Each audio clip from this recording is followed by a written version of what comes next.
இதை சொல்லியே இஸ்ரவேல் ஜனங்கள் பல யுத்தங்களை ஜெயித்தாங்க. ஆமென். கர்த்தர் நல்லவருக்கு அறிக்கை அவ்வளவு வல்லமை இல்லை. ஆமென். சூழ்நிலை நல்லா இருக்கும் பொழுது இல்லை, சூழ்நிலை ஒரு மாதிரி இருக்கும்போது என்ன சொல்லணும், கர்த்தர் நல்லவர். ஆமென். ஹல்லேலூயா.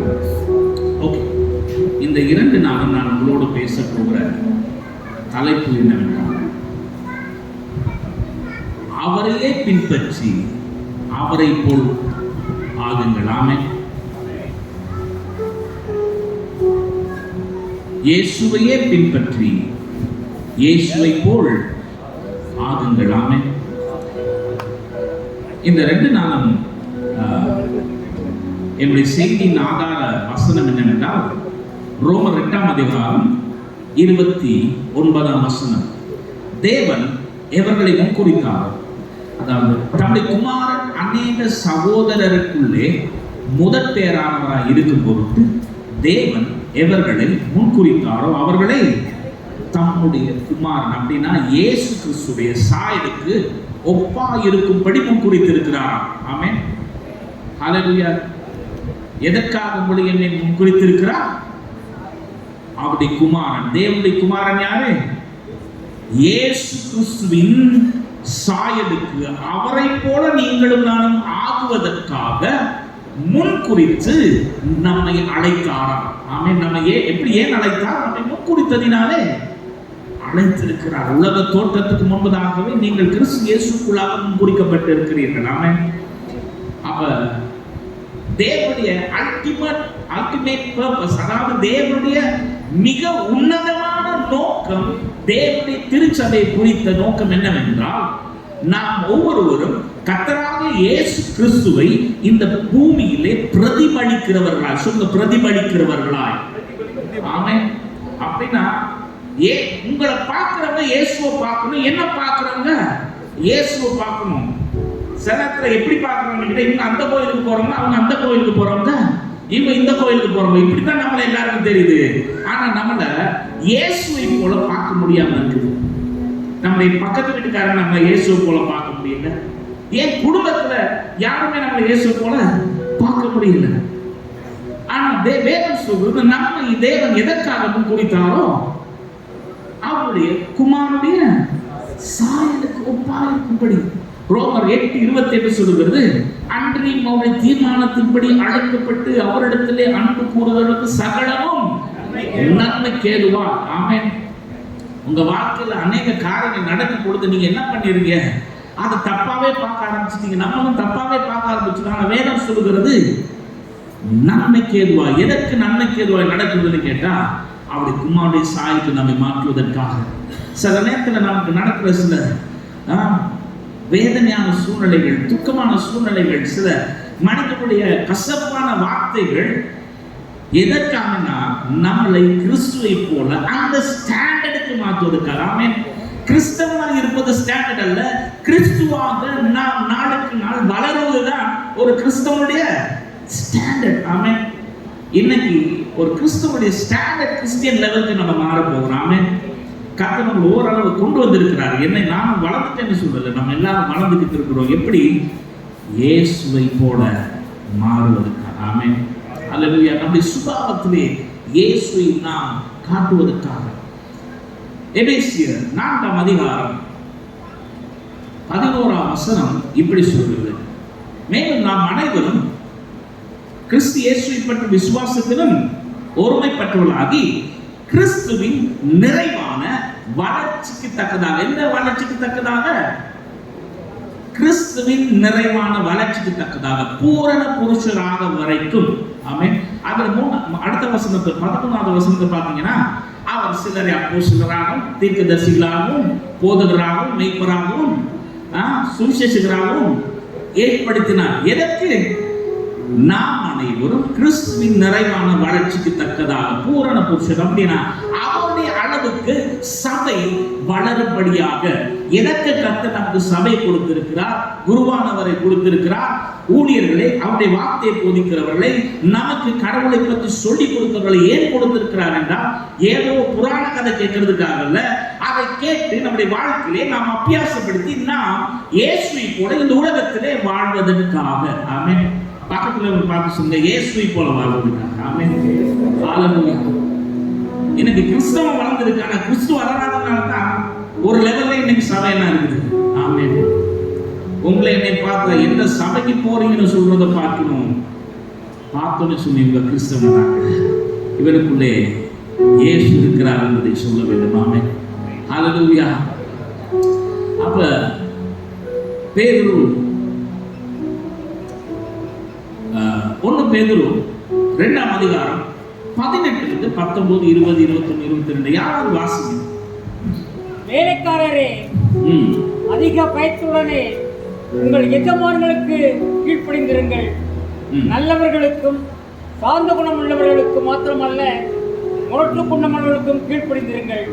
ஏனெனில் தேவ மேல் பற்றுதல் இருக்கிற மனச்சாட்சி நிமித்தம் ஒருவன் அநியாயமாய் பாடுபட்டு உபத்திரவங்களை பொறுமையாய் சகித்தால் அதுவே பிரீதியாய் இருக்கும். நீங்கள் குற்றம் செய்து அடிக்கப்படும் போது பொறுமையோடு சகித்தால் அதனால் என்ன கீர்த்தி உண்டு? நீங்கள் நன்மை செய்து பாடுபடும் போது பொறுமையோடு சகித்தால் அதுவே தேவனுக்கு முன்பாக பிரீதியாய் இருக்கும். இதற்காக நீங்கள் அழைக்கப்பட்டு இருக்கிறீர்கள். ஏனெனில் கிறிஸ்துவும் உங்களுக்காக பாடுபட்டு நீங்கள் தம்முடைய அடிச்சுவடுகளை தொடர்ந்து வரும்படி உங்களுக்கு மாதிரியை முன்வைத்து போனார்.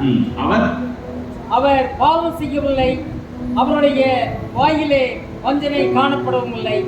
அவர் வையப்படும் போது பகை வையாமலும் பாடுபடும் போது பயமுறுத்தாமலும் நியாயமாய் தீர்ப்பு செய்கிறவருக்கு தம்மை ஒப்புவித்தார்.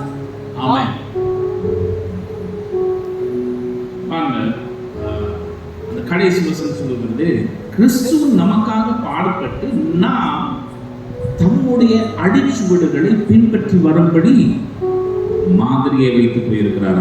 ஆமென். என்னத்தை வைத்துட்டு போயிருக்கிறாரு? ஒரு நாள் சீஷர்கள் மீன் பிடித்துக் கொண்டிருக்கும் பொழுது இயேசு அவரை பார்த்து சொன்னார், என்னை பின்பற்றி வாங்க, நான் உங்களை மனுஷர்களை பிடிக்கிறதாகவே. நாமே அப்ப எதற்காக இயேசு நம்முடைய சீஷர்களை அழைத்தார்? அவரை பின்பற்றும்படியாக. இந்த ராத்திரி வேளையிலே உங்களை என்னையும் தேவன் அழைத்திருக்கிறது அவரை பின்பற்றி நாம் நடக்கும்படியாக. அப்ப நமக்கு மாடல் யாருன்னு கேட்டா வேற யாரும் கிடையாது. இன்னைக்கு நிறைய பேர் மாடலா வச்சுக்கிட்டு இருக்காங்க. அவரை மாதிரியாக பாக்குறாங்க, இவரை மாதிரியாக பாக்குறாங்க. கடைசியா எதுல போய் முடியும்னு கேட்டா எல்லாம் ஃபெயிலியர்ல போய் முடியும். என்னன்னு கேட்டா யாருக்கிட்ட இயேசு இருக்க மாட்டாங்க. ஆனா இயேசுவை பார்த்து நடந்தா தான் நம்ம இயேசுவை போல மாறலாமே. ஹல்லேலூயா. ஆண்டவர் வேதம் சொல்றது எபிரேயர் 12ஆம் அதிகாரம் 1ஆம் வசனத்திலே பாருங்க, என்ன நம்முடைய தலைப்பு? கிறிஸ்துவையே பின்பற்றி கிறிஸ்துவை போல் ஆகுங்கள். ஆமென். பக்கத்துல பார்த்து சொல்லுங்க, நீங்களே அந்த தலைப்பு சொல்லுங்க, கிறிஸ்துவையே பின்பற்றி. ஆமென். கிறிஸ்துவையும் பின்பற்றி அல்ல, கிறிஸ்துவையே பின்பற்றி. ஆமென்.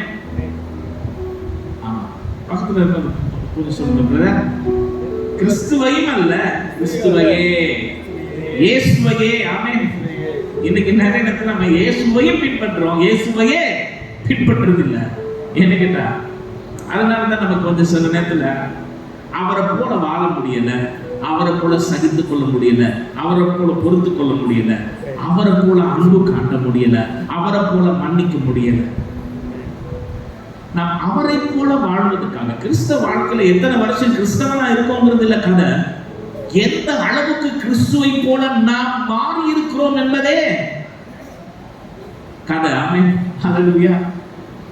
ஆமென். அப்ப வேதம் சொல்கிறது எபிரேயர் 12ஆம் அதிகாரம் 1ஆம் வசனம் எப்படி சொல்கிறது?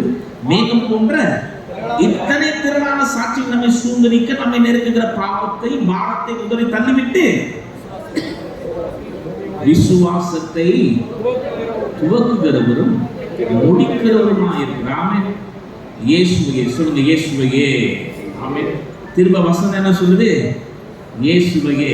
ஆமென். இயேசுவையும் அல்ல, இயேசுவையே. சொல்லுங்க எல்லாரும், நல்லா சத்தமா சொல்லுங்க. ஆமா, வேற யாரையும் ஃபாலோ பண்ணாங்க. எல்லாருக்கிட்டையும் பிரச்சனை இருக்குது.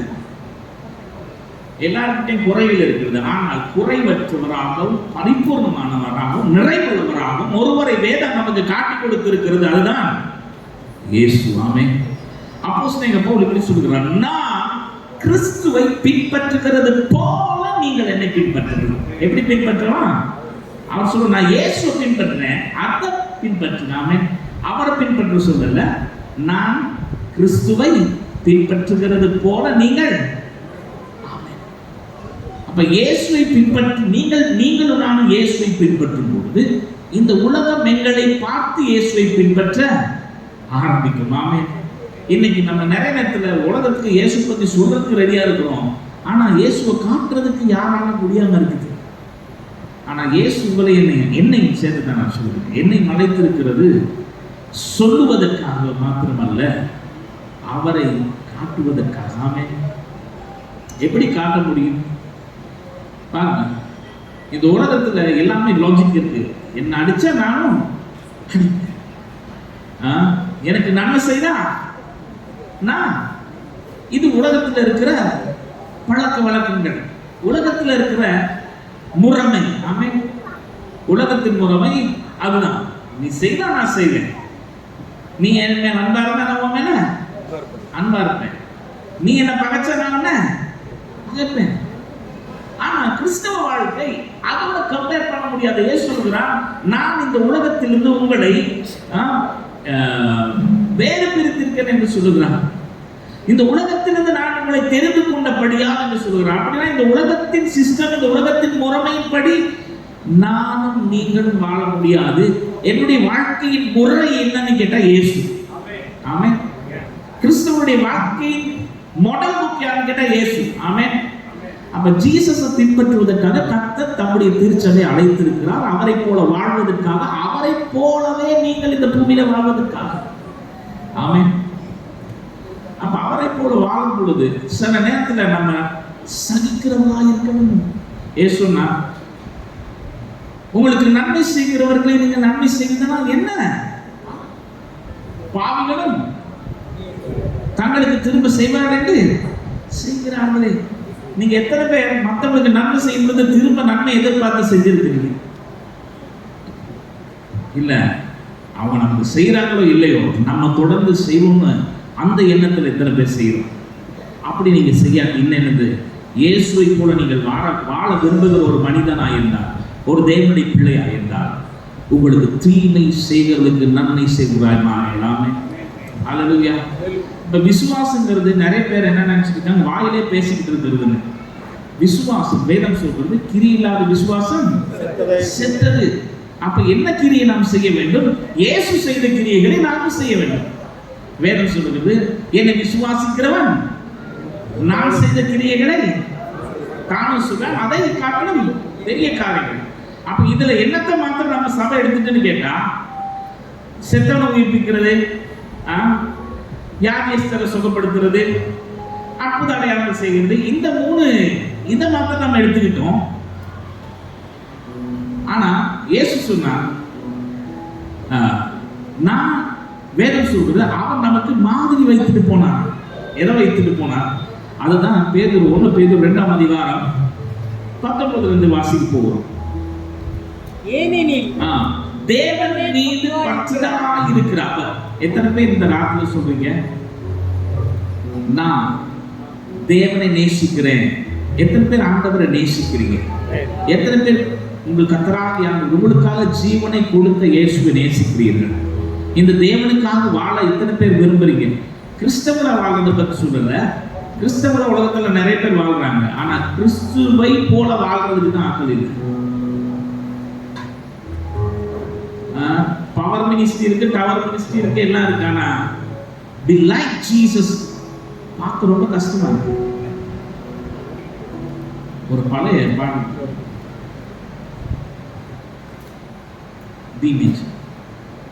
ஒரு பழைய ஆங்கில பாடல், எனக்கு ரொம்ப பிடிச்ச ஒரு பாடல்.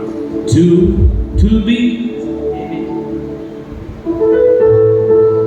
be like Jesus, to be like Jesus,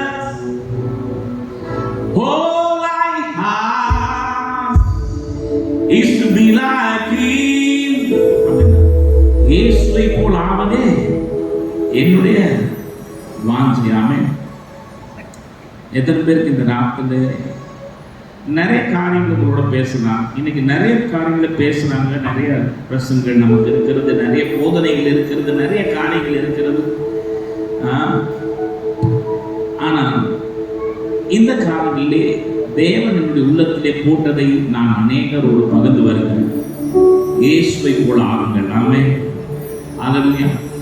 அப்போ ஓகே, இயேசு என்னத்தை நமக்கு மாதிரியா வைத்துட்டு போனா 1 பேதுரு 2ஆம் அதிகாரத்தில் நாம் பார்க்கிறோம்.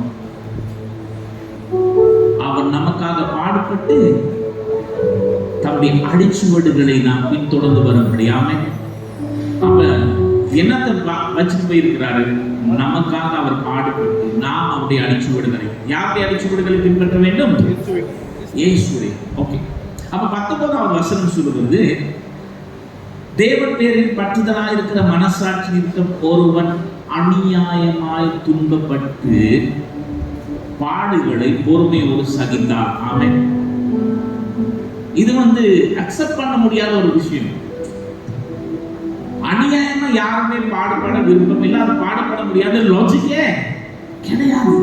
ஆனா பைபிள் சொல்லுது, நீங்கள் தேவன் மீது பற்றுதலா இருக்க விரும்பினால் சில நேரத்தில் அநியாயமாய் பாடப்பட வேண்டியிருக்கும், நன்மை செய்து பாட அனுபவிக்க வேண்டியிருக்கும். அப்பொழுது அதை பொறுமையோடு சகித்தான். நீங்கள் குற்றம் செய்து அடிக்கப்படும் பொழுது பொறுமையோடு சகித்தால் அதனால் என்ன கீர்த்தி உண்டு? நீங்கள் நன்மை செய்து பாடுபடும் பொழுது பொறுமையோடு சகித்தார். நன்மை செய்திருக்கிறார் பாடுபடும் பொழுது. ஏன்னா கிறிஸ்துவ வாழ்க்கையின் அஸ்திபாரம் எப்படின்னு கேட்டாங்க, நன்மை செய்கிறது தான். ஆமென். அல்லேலூயா. வேதம் சொல்லுது, இயேசு நன்மை செய்கிறவராய் சுற்றி திரிந்தார். ஆமென். அப்ப அவரை பின்பற்றுகிற நம்முடைய வாழ்க்கை என்னன்னு கேட்டா, சுயநலமற்றதாக இருக்க வேண்டும். ஆதி அப்போஸ்தலர் காலத்திலே அவர்கள் மீது பரிசுத்த ஆவியானவர் ஊற்றப்பட்ட பொழுது அவர்கள் சுயநலமற்றவர்களாக மாறினார்கள். தங்களுக்கென்று எதை வைத்திராமல் எல்லாவற்றையும் கொண்டு வந்து பொதுவாக அனுபவித்தார்கள். முதலாவது அவங்க ஆவியானவரை பெற்ற பொழுது அவர்கள் சுயநலமற்றவர்களாக இருக்கவில்லை, அவர்கள் எல்லாரையும் ஒன்றாக நேசிக்க ஆரம்பித்தார்கள். ஆமென். எனக்கு, என்னுடையது, என் குடும்பம், என் பிள்ளைக்கு. இது கிறிஸ்துவை போல வாழ்க்கை அல்ல, கிறிஸ்துவை பின்பற்றுகிற வாழ்க்கையும் அல்ல. இயேசுவை பின்பற்றுகிற வாழ்க்கை நாம் மற்றவர்களுக்காக வாழுகிற வாழ்க்கை. ஆமென். ரோமர் 15ஆம் அதிகாரத்திலே ரோமர்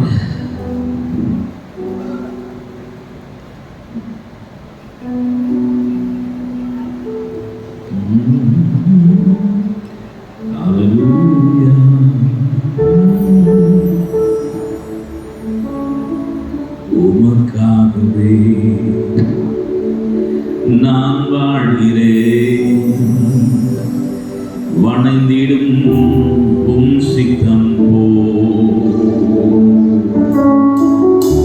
உமக்காகவே நான் வாழ்கிறேன், வணைந்திடும் உம் சித்தம் எனக்காக வாழாமல் உமக்காக வாழ்ந்திட, எனக்காக வாழாமல் உமக்காக வாழ்ந்திட உருவாக்குமே என்னை, உருவாக்குமே, உருவாக்குமே என்னை, உருவாக்குமே என்னை.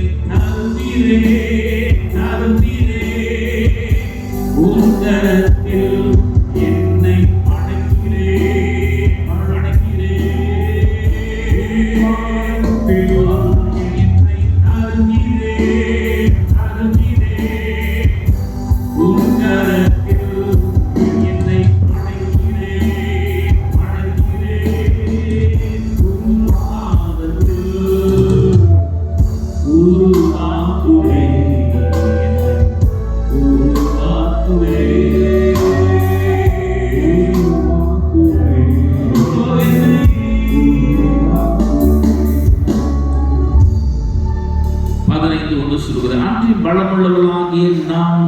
நமக்கே பிரியமாய் நடவாமல். ஆமென். இயேசுவை போல வாழுகிற வாழ்க்கை என்னவென்றால் நாம் நமக்கு பிரியமாய். ஆமென். ஏன் காரியத்துக்காக வாழுகிற வாழ்க்கை, இயேசுவை பின்பற்றுகிற வாழ்க்கையே அல்ல.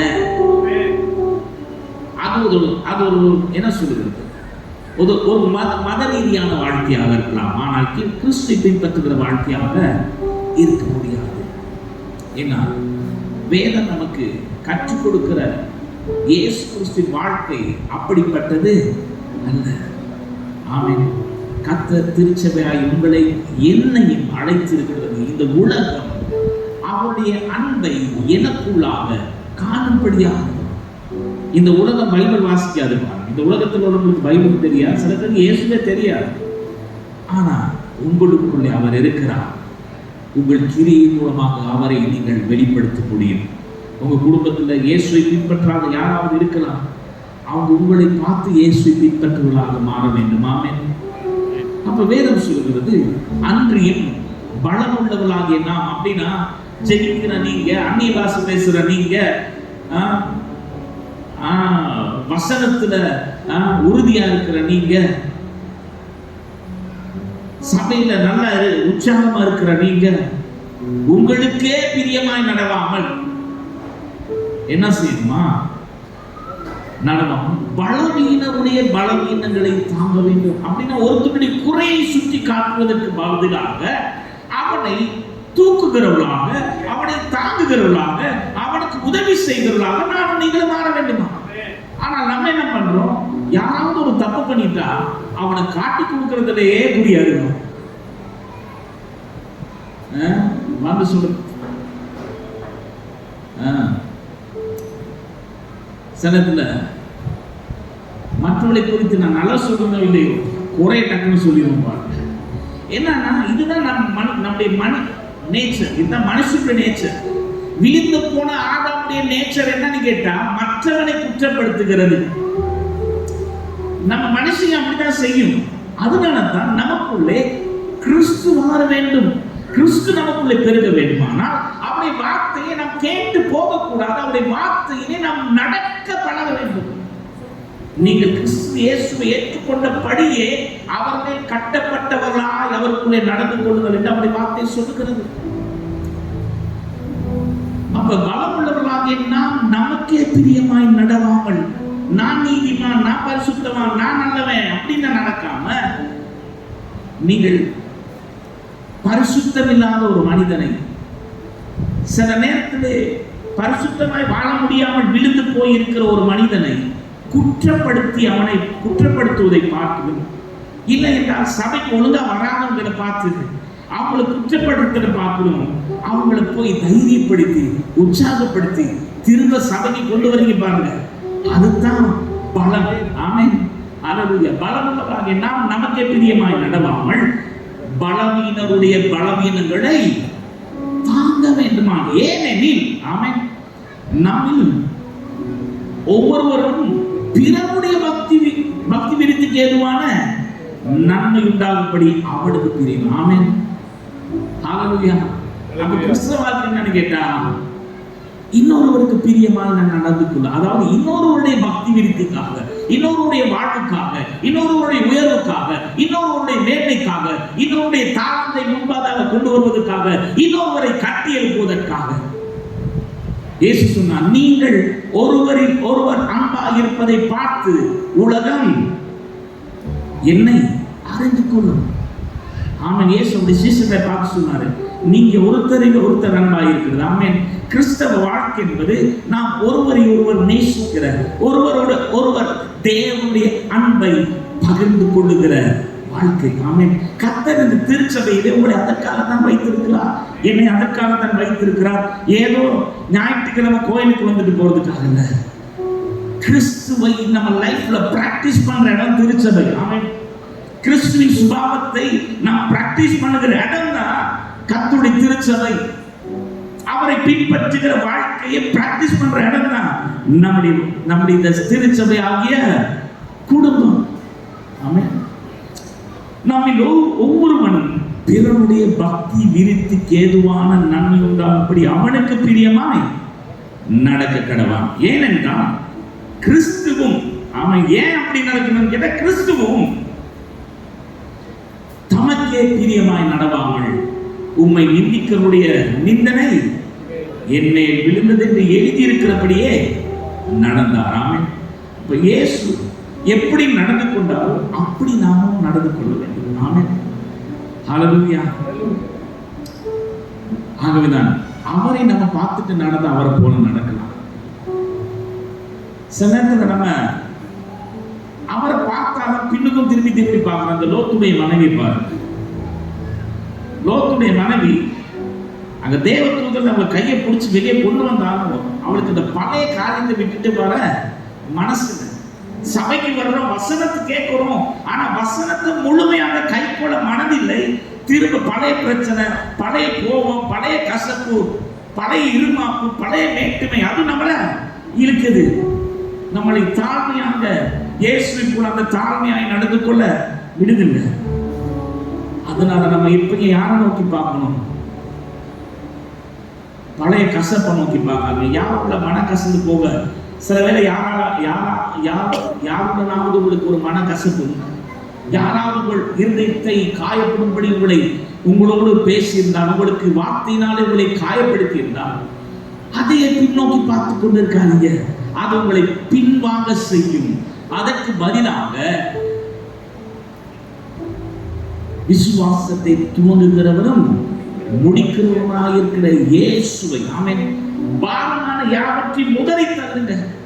உங்களை பாரப்படுத்துகிற கவலை உதறி தள்ளுங்க, கோபத்தை உதறி தள்ளுங்க, கசப்பை உதறி தள்ளுங்க, சண்டை உதறி தள்ளுங்க. அதற்கு பதிலாக விசுவாசத்தை துவக்குகிறவரும் முடிக்கிறவருமாயிருக்கிற இயேசுவையே சொல்லுங்க. இயேசுவையே, இயேசுவையே துதி செய் நீ மனமே, இயேசுவையே துதி செய், இயேசுவையே துதி செய் நீ மனமே, இயேசுவையே துதி செய், இயேசுவையே துதி செய் நீ மனமே, இயேசுவையே துதி செய், இயேசுவையே துதி செய் நீ மனமே.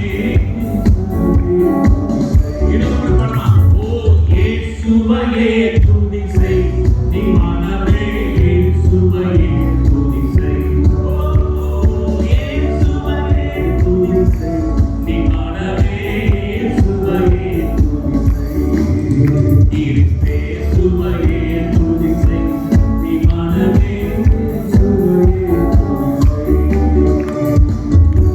ஹல்லேலூயா.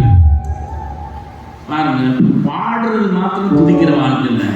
இயேசுவையே துதிப்பது என்பது இயேசுவை போல் நடந்து கொள்வது. ஆமென். ஹல்லேலூயா. இந்த நாம நான் செபிக்கிறேன், நாம் ஒவ்வொருவருக்கும் பரிசுத்த ஆவியானவர் உதவி செய்வாராக. இயேசு சொன்னார், பரிசுத்த ஆவி உங்களிடத்திலே வரும் பொழுது நீங்கள் பலன் அடைவீர்கள். என்ன பலன்? மற்றவர்களை மன்னிக்கக்கூடிய பலன், மற்றவர்களை சகிக்கக்கூடிய பலன், மற்றவர்களை பொறுத்து கொள்ளக்கூடிய பலன், நமக்கு தீமை செய்கிறவனுக்கே நன்மை செய்வது என்பது பலன். ஹல்லேலூயா. தீமை செய்கிறவனுக்கு நன்மை செய்கிறது சாதாரண விஷயம் இல்லை, அது ஒரு பலன். அந்த பலன் நமக்கு இல்லை. அந்த பலனை தருகிறவர் பரிசுத்த ஆவியானவர். அப்ப தேவன் நமக்கு பரிசுத்த ஆவியானவரை கொடுத்த பிரதான நோக்கங்களை விட்டுட்டு நம்ம என்ன பண்ணிட்டு இருக்கோம்? இன்னைக்கு ஞாயிற்றுக்கிழமை சர்வீஸ் நடத்துறதுக்கு ஆவியானவர் கூப்பிடுறோம். சில பேர் சர்வீஸ் நடத்த ஆவியானவர் என்ன கூப்பிடுறாங்க? நீர் வந்தால் கூப்பிட்டு. நான் சொல்லுகிறேன், அனுதின வாழ்க்கையிலே அவரை கூப்பிடுங்க. அவர் உங்களுக்கும் எனக்கும் உதவி செய்கிறார். நமக்கு உதவி செய்கிறார். நம்முடைய பலவீனங்களில் நமக்கு அவர் உதவி செய்கிறார். ஆமென். அப்ப இயேசுவை போல வாழ்வதற்கு பரிசுத்த ஆவியானுடைய பலன் நமக்கு தேவையா இருக்கிறது. ஆமென். பரிசுத்த ஆவி உங்களிடத்தில் வரும் பொழுது நீங்கள் பலன் அடைந்து எருசலேமிலும் யூதேயாவிலும் சமாரியாவிலும் பூமி கடைசி பரியந்தம் எனக்கு. அப்ப இயேசுவை போல வாழ்கிற வாழ்க்கை என்பது ஒரு சாட்சியுள்ள வாழ்க்கை. ஆமென். எத்தனை பேர் சொல்லுங்க, இயேசு போல வாழ்றதுங்கிறது சாட்சியுள்ள வாழ்க்கை. இது சாதாரண சோலமனால முடியாது. பாஸ்டர் ஜிடியால முடியாது, இங்க இருக்கிற உங்களால முடியாது. இதற்கு ஆவியானுடைய பலன் நமக்கு தேவையாக இருக்கிறது. பரிசுத்த ஆவியானுடைய, அப்ப ஆவியானவரை சார்ந்து நாம் வாழ வேண்டும், அவரிடத்தில் உதவியை கேட்க வேண்டும். எப்படி அநியாயமாய் சகிக்கிறது, அநியாயமாய் பாடுபடுகிறது, எப்படி வேதம் சொல்கிறது, தேவன் பேரில் பற்றுதலாய் இருக்கிற மனசாட்சி நிமித்தமும் ஒருவன் அநியாயமாய் பாடுபட்டு சகித்தார். அது தேவனுக்கு எப்படி இருக்கான்? பிரீதியாக இருக்கிறது. நீங்க குற்றம் செய்து அடிக்கப்படும் பொழுது சகித்தால் அதனாலே என்ன கீர்த்தி இருக்கிறது? தப்பு செஞ்ச உலகத்திலே அடிப்பான், சபையிலையும் அடிப்பாங்க. ஆனா நன்மை செய்து பாடுபடுறது அது இந்த உலகத்துல அநியாயமா இருக்கு. ஆனா வேதம் சொல்றது அது அவருக்கு பிரீதியாக இருக்கிறதா. ஆமென். ஏனெனில் இதற்காக நீங்கள் அழைக்கப்பட்டு இருக்கிறீர்கள். ஆமென். இந்த அழைப்பு என்னன்னு கேட்டா, இயேசுவை போல வாழ்கிற வாழ்க்கை, அநியாயம் செய்து பாடுபடுகிற வாழ்க்கை இல்ல. இதுல என்ன கலந்திருக்கிறேன்னா, இயேசுவை மாதிரியான ஒரு வாழ்க்கை. ஆமென். ஹல்லேலூயா. அப்ப நீங்கள் நன்மை செய்து பாடுபடும் பொழுது பொறுமையோடு சகித்தார். நன்மைதான் செய்றீங்க, நல்லதான் செய்றீங்க, அவளுக்கு உதவிதான் செய்றீங்க, அவளை தூக்கி விடுறீங்க, அவளுக்கு ஆகாரம் கொடுக்குறீங்க, நீங்க நல்லதான் செய்றீங்க. சில பேர் சபையில வந்து சேர் தான் போடுறீங்க, சபையில வந்து கூட்டுறீங்க, சபையில ஏதோ ஒரு வேலையை செய்றீங்க, இது நல்ல காரியம். ஆனா சிலர் அநியாயம் உங்களை குற்றப்படுத்தலாம். சகித்து கொண்டார் அப்படின்னா சில பேர் பாருங்க, ஏதாவது சொன்னா இனிமே சர்ச்சுக்கு வர மாட்டேன், இனிமே நான் அதை செய்ய மாட்டேன், இதை செய்ய மாட்டேன், இனிமே அந்த ஜபத்துக்கு வர மாட்டேன், இந்த ஜபத்துக்கு வர மாட்டேன். ஏன்னா நமக்குள்ள சகிக்கூடிய அந்த மனநிலையில் கிறிஸ்துவை போல நாம் நடந்து கொள்ள வேண்டுமானால் இதுதான் நம்மை பயிற்சிக்கிற இடமாக இருக்கிறது. ஆமென். எப்படி பயிற்சிக்கிறது? கிறிஸ்துவின் நிறைவான வளர்ச்சிக்கு தக்கதாக நாம் வளரும்படிக்கு அவருடைய வசனத்தை நாம் கை கொள்ளுகிற இடம் தான் இந்த திருச்சபை. ஆமென். ஹல்லேலூயா. ஏனெனில் கிறிஸ்து பாடுபட்டு நீங்கள் அவருடைய அடிச்சுவடுகளை தொடர்ந்து வரும்படி உங்களுக்கு மாதிரி வைத்துக் கொண்டார். அது என்ன மாதிரி? வாசிக்கிறது, அவர் பாவம் செய்யவில்லை, அவருடைய வாயிலே வஞ்சனை காணப்படவும் இல்லை. இயேசு பாவம் செய்யல, அவருடைய வாயில வஞ்சனை காணப்படவில்லை. அவர் வையப்படும் போது பதில் வையாமலும், அவர் ரெஸ்பான்ஸ் பண்ணல, அவரை பயமுறுத்தும் பொழுது பாடுபடும் போது பயமுறுத்தாமலும் நியாயமாய் தீர்ப்பு செய்கிறவருக்கு நம்மை ஒப்புவித்தார். ஆனா சில நேரத்தில் இப்படிப்பட்ட பாடுகள், துக்கங்கள், மனவேதனைகள் வரும் பொழுது நாம் ஒண்ணு செய்யலாம். இயேசு நியாயமாய் நமக்கு தீர்ப்பு செய்கிறவருக்கு நம்மை ஒப்புவித்தார். சில வேளை உங்க இருதயம் உடைக்கப்படும் பொழுது, காயப்படும் பொழுது, மனம் கசந்து போகிற சூழ்நிலை உண்டாகும் பொழுது, மனம் கசந்து கொள்வதை பார்க்கிறோம். நீங்கள் மற்றோடு கசப்பை வளர்த்துக் கொள்வதை பார்க்கிறோம், மற்றோடு கோபத்தை வளர்த்துக் கொள்வதை பார்க்கிறோம். என்ன பண்ணணுமா? அவருடைய சமூகத்திலே போய் நின்று உங்களை அவருக்கு ஒப்பு கொடுக்கும் பொழுது இயேசுவை பலப்படுத்தின ஆவியானவர் உங்களை பலப்படுத்துவார். ஆமென். ஹல்லேலூயா. ஆவியானவர் இயேசுவை பலப்படுத்தினது போல இயேசுவை ஆவியானவர் பலப்படுத்தினபடியினாலே பிதாவுடைய சித்தத்தை செய்வதற்கு முழுமையாக இயேசு தம்மை ஒப்பு கொடுத்து உங்களுக்காக, எனக்காக சிலுவை மரத்தை ஏற்றார். ஆமென். மரணத்தை ருசி பார்த்தார். ஆமென். ஹல்லேலூயா. ஆவியானவர் உங்களை பலப்படுத்துவார் இயேசுவை போல வாழ்வதற்கு. ஆமென். ஹல்லேலூயா. இருக்கிற இடத்துல நாம் எழுந்து நிற்போம். இந்த 2 நாளும் நாம் ஒன்றை கற்றுக்கொள்ள போகிறோம். இயேசுவை பின்பற்றி, இயேசுவையே பின்பற்றி இயேசுவை போல ஆகுங்கள். ஆமென். ஹல்லேலூயா. எத்தனை பேருக்கு இந்த நாளில் கர்த்தருடைய வார்த்தை ஆசீர்வாதமாக இருந்தது? ஆமென். உங்களுக்கு நிறைய ஆசீர்வாதமான வார்த்தைகளை நீங்க கேட்டிருப்பீர்கள், நிறைய அபிஷேகமான வார்த்தைகளை கேட்டிருப்பீர்கள். ஆனால் இன்றைக்கு ஆவியானவர்களோடு பேச விரும்புகிற வார்த்தை இதுதான். ஆமென். சபை தேறினதாக மாற வேண்டும். சபை முதிர்ச்சி அடைய வேண்டும். சபைக்கு எத்தனை வருஷம் இருக்குங்கிறதுல கணக்கு, சபையில இருக்கிற தேவனுடைய பிள்ளைகள் எந்த அளவு கர்த்தருக்குள்ளே கடவுளுக்குள்ளே முதிர்ச்சி அடைந்திருக்கிறார்கள், வளர்ந்திருக்கிறார்கள். ஆமென். பாருங்க, எனக்கு 2 பிள்ளைகள் இருக்கிறாங்க. என்னுடைய மூத்த மகள், அவளுக்கு ஒரு 4 வயது இருக்கும் பொழுது நான் வெளியே போயிட்டு வரும்பொழுது எல்லாம் அவன் என் பாக்கெட்டுக்குள்ள கையை போட்டு என்ன கொண்டு வந்திருக்கேன்டா, என்ன கொண்டு வந்திருக்கேன்டா, என்ன அதே பார்த்துட்டு இருப்பான். இப்ப அவளுக்கு 9 வயது ஆகுது. இப்ப நான் வெளியே இருந்து போன என்ன பண்ணுவேன்னு கேட்டா, எனக்கு இந்த ஸ்லிப்பரை கொண்டு வந்து வைப்பான், எனக்கு டவலை கொண்டு வந்து கையில தாரா, எனக்கு சோப்பை கொண்டு வந்து கையில தான் சொல்லுகிறான், டடா போய் ஃப்ரெஷ் அப் ஆகிட்டு வாங்குகிறான். முதல் என்ன பண்ணுவான்னு கேட்டா, எனக்கு பாக்கெட்டுக்குள்ள கை விடுவா. இப்ப எனக்கு சேவை செய்கிறவா மாறி விட்டான். அப்ப எதனாலும் கடவுள் எனக்கு என்ன செய்வாரு, ஆண்டவர் எனக்கு என்ன செய்வாருன்னு இருக்கிறது. அது ஒரு குழந்தை பருவம். எப்பயும் ஆண்டவர்கிட்டே ஏதாவது எதிர்பார்த்துக்கிட்டு வருகிறது. அது வளர்ச்சி அடையாத ஒரு பருவம். வளர்ச்சி அடைகிறவர்கள், நான் கர்த்தருக்காக என்ன செய்ய முடியும், கர்த்தருக்காக நான் எப்படி வாழ முடியும், தேவனுக்காக என் வாழ்க்கையில என்ன சாட்சியாக வாழ முடியும் என்பதை தீர்மானித்து வாழ்வதே. ஆமென்.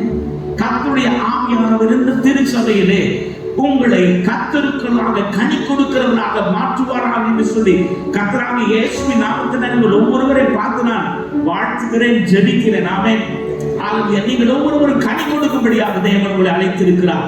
உங்கள் மூலம் மற்றவர்கள் பலனடையும்படியாக, உங்கள் மூலம் மற்றவர்கள் ஆசீர்வதிக்கப்படும்படியாக, உங்கள் மூலம் மற்றவர்கள் தேவனை அறியும்படியாக கர்த்தர் உங்களை இந்த திருச்சபையிலே வைத்திருக்கிறார். ஆமென். எத்தனை பேர் அதை நம்புறீங்க? என்ன கொண்டு கர்த்தர் அநேகரை ஆசீர்வதிக்க வைத்திருக்கிறார். ஆமென். ஹalleluya. ஹalleluya. எத்தனை பேர் இந்த ராத்திரி சொல்றீங்க, ஏன் சித்தத்தின்படி நான் வாழ்வதை பார்க்கணும், என்னை அழைத்த தேவனுடைய சித்தத்தின்படி வாழ விரும்புகிறேன்னு சொல்றவங்க மாத்திரம் உங்க கைகளை உயர்த்தி, எனக்கு ஆகல, உங்களை தேவனுக்கு ஒப்பு கொடுங்க. நானும் பாஸ்டர் ஜிடி ஒரு பாட்டு பாட போகிறோம். ஆமென். எனக்கு ரொம்ப சந்தோஷம். என்னுடைய பெரியம்மா வந்திருக்கிறாங்க, என்னுடைய அக்கா, என்னுடைய பிள்ளைகள், என்னுடைய அத்தா. தேங்க்யூ அத்தா. ஆமென். ஹalleluya. கர்த்தருக்காக வாழ்வதற்காக இந்த 2 நாள் கர்த்தருடைய ஆவியானவர் எனக்கும் பேசட்டும், உங்களுக்கும் பேசட்டும். ஆமென். என்னையும் மாற்றட்டும், உங்களை மாற்றட்டும். அவருடைய வார்த்தை எப்பொழுதும் நம்மை மாற்றுகிறதா இருக்கிறது. ஆமென். அவருடைய வார்த்தை நம்முடைய வாழ்க்கையை மாற்றுகிறதா இருக்கிறது. ஹalleluya. நீங்கள் குற்றம் செய்து அடிக்கப்படும் பொழுது பொறுமையோடு சகித்தார், என்ன கீர்த்தி.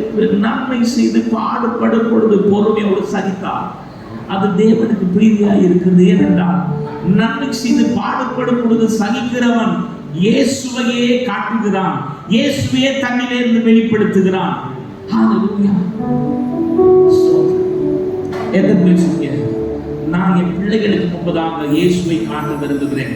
நான் என் கணவனுக்கு இயேசுவை என்னிலே காட்ட விரும்புகிறேன். என்னுடைய கணவன் என்னிலே இயேசுவை பார்க்க வேண்டும், என்னுடைய மனைவி என்னிலே இயேசுவை பார்க்க வேண்டும், என் பிள்ளைகள் என்னிலே இயேசுவை பார்க்க வேண்டும், என் பெற்றோர் என்னிலே இயேசுவை பார்க்க வேண்டும் என்று சொல்கிறவர்கள்.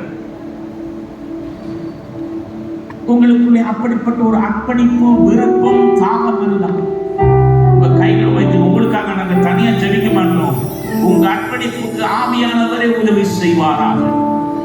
கைகளை உயர்த்தி எங்களை அர்ப்பணிப்போம். ஒரு பாடலை பாடுகிறேன்.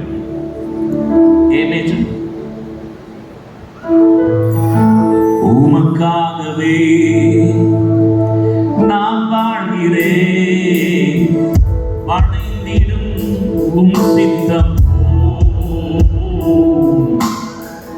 உமக்காகவே நான் வாழ்கிறேன், வணைந்திடும் உம் சித்தம். எனக்காக வாழாமல் உமக்காக வாழ்ந்திட, எனக்காக வாழாமல் உமக்காக வாழ்ந்திட உருவாக்குமே. 2 கைகளை உயர்த்தி, ஓ என்னை உருவாக்குமே, என்னை உருவாக்குமே, என்னை தருகிறேன், தருகிறேன் உம் கரத்தில் என்னை படைக்கிறேன்.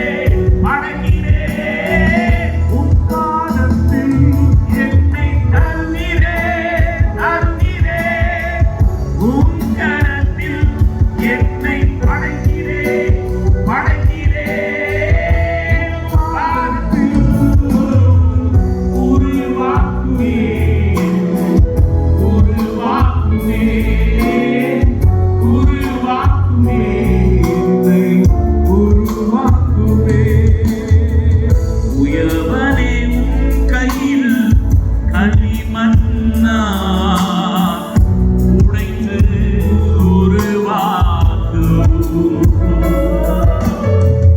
உயர்வனே உம் கையில் களிமண்ணா உடைத்து உருவாக்கும் என் சித்தம் அல்ல உம் சித்தம் நாதா தருகிறேன் உம் கையிலே என் சித்தம் அல்ல உம் சித்தம் நாதா கைகளை உயர்த்தி என்னை தருகிறேன் உம் கரத்தில் என்னை வணங்குகிறேன் உம் பாதத்தில் என்னை தருகிறேன் உம் கரத்தில் என்னை வணங்குகிறேன் உம் பாதத்தில் உருவாக்குமே என்னை உருவாக்குமே இயேசுவை போல உருவாக்குமே என்னை உருவாக்குமே. நீங்க சொல்லுங்க உருவாக்குமே உருவாக்குமே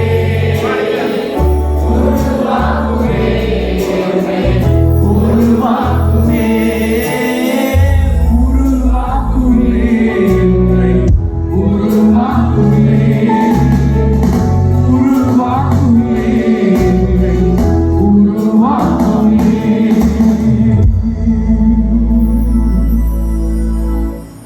ஆம் பிதாவே, எங்களை உம்முடைய கரங்களிலே தந்து ஜெபிக்கிறோம். உமது சாயலை, உமது மகிமையை பிறர் எங்களிடத்தில் காண எங்களை உருவாக்கும். அர்ப்பணித்த உள்ளங்களை ஆசீர்வதியும். இயேசுவின் நாமத்தில் வேண்டுகிறோம் நல்ல பிதாவே. ஆமென்.